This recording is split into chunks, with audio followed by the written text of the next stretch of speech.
Hey everybody. Hopefully everybody had a nice Memorial Day weekend. Today we're here for a safety stand down. So a safety stand down is company wide. It's where everybody takes a couple minutes and we go over a safety issue of concern. And what we have for this safety stand down is aerial lift safety. In a 3 week period, I've done 3 retrainings and we've had 3 property damage incidents. We're not doing this due to property damage, although it's costing a lot of money for Lupini to fix the issues. We're doing this because an aerial lift does not know the difference between an inanimate object and a human being. So these property damage incidents could have very well and very easily been a fatality, or a really bad injury if, say, that light post was a car with people in it, or someone walking down the street could have gotten struck by something. So that's why we're doing it. So I'm just going to go over some safety issues and then some responsibilities that you have as operators to safely operate these aerial lifts. The first thing we'll get into is inspections. Every operator is supposed to do their own inspections on the lift. That is supposed to be done anytime you get into a new lift. So that's in the morning. You're supposed to do a safety inspection. And then say after lunch, if you were in one lift and then after lunch you're in another lift, you have to do an inspection on that one as well. So that is the operator's responsibility. It is the foreman's responsibility to verify that that's done. And we do that on the Snappy app. So as far as inspections go, you want to do it first thing in the morning. And the way I do these inspections is first you want to do a site assessment for hazards. You want to look and see if there's any holes, drop-offs, collision hazards, anything in your immediate area that could be a hazard. That's going to be power lines, tight congested work areas. If there's pedestrians in the area, you want to exclude them from our lift area. You want to be looking for that the ground is firm and level. You want to have lift mats underneath your lift at all times. Any lift that's over an 85 footer should be on the plastic mats, and in addition to that, we have the yellow mats, the heavy yellow ones. We have aluminum mats, and we also build 4x4 pads for those. So guys, if you have anything over an 85, you want to be taking a look at that and just make sure that the lift is stable and it's not shifted since the last time you've been there, if you've left it overnight. So your site assessment for hazards, and then you want to do a visual inspection of the machine. That's the walk around. That's where you pop the top on it.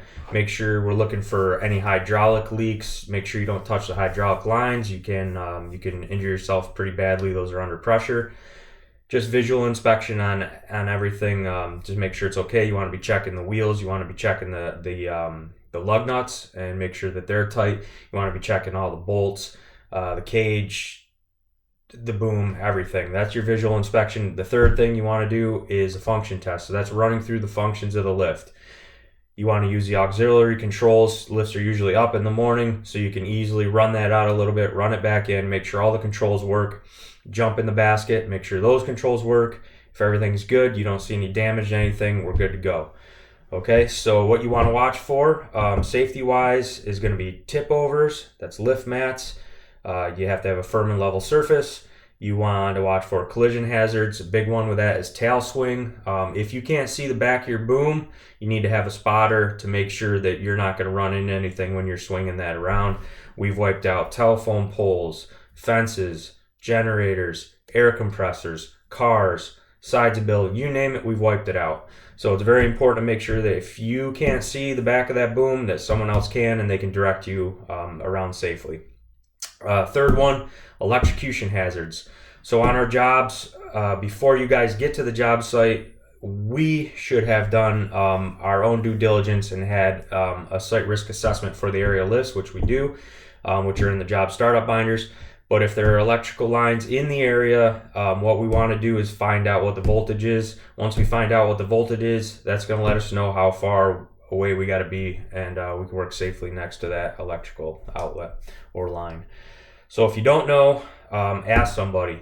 Okay, just don't assume. If you're on a job with a GC and they said, oh, we booted the line, it's fine to go up and use that. Those boots, the orange boots, that's only a visual barrier. That does not ensure that that line won't arc, okay? So make sure you know what the voltage is and how far that you have to be away in order to work safely. So fall protection, we're supposed to have retractable lanyards. That's retractable lanyard whenever you're in that lift. It has to be hooked to the designated tie-off point, not the bar, not anywhere you feel like. It's got to be one of those tie-off points. They usually have a little sticker that indicates what they are.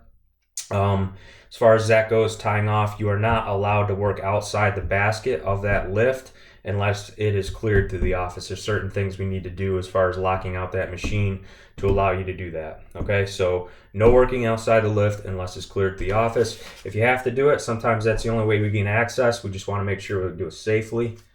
Let's see what else we got here. Familiarization on new lifts. If you are unfamiliar with a lift and if you've never used one, you need to be familiarized on that lift. That does not mean that I necessarily have to come out and train you or one of our other trainers. That only means if there's someone else on that site who is familiar with that lift, who has used it, they can familiarize you with that lift, okay? And again, familiarization would also include going through the function tests, looking at the manual, which is in the black box on the machine. If there is no manual in that black box, we probably shouldn't have taken rental on it. Get with the office so we can get you another owner's manual out there in the machine. So we covered that. Oh, Snappy app. Snappy app for the inspections needs to be completed at the beginning of the shift, not at the end of the day, not at the end of the week.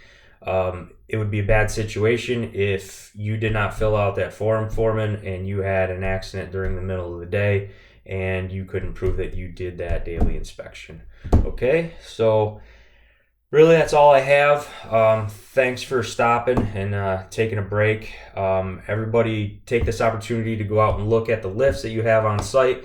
Make sure that everything is safe and compliant with the lifts. If they are not, get with your foreman, in turn getting with your superintendent so we can figure out and make it safe. All right, guys. Thanks a lot. Have a good day. Bye-bye.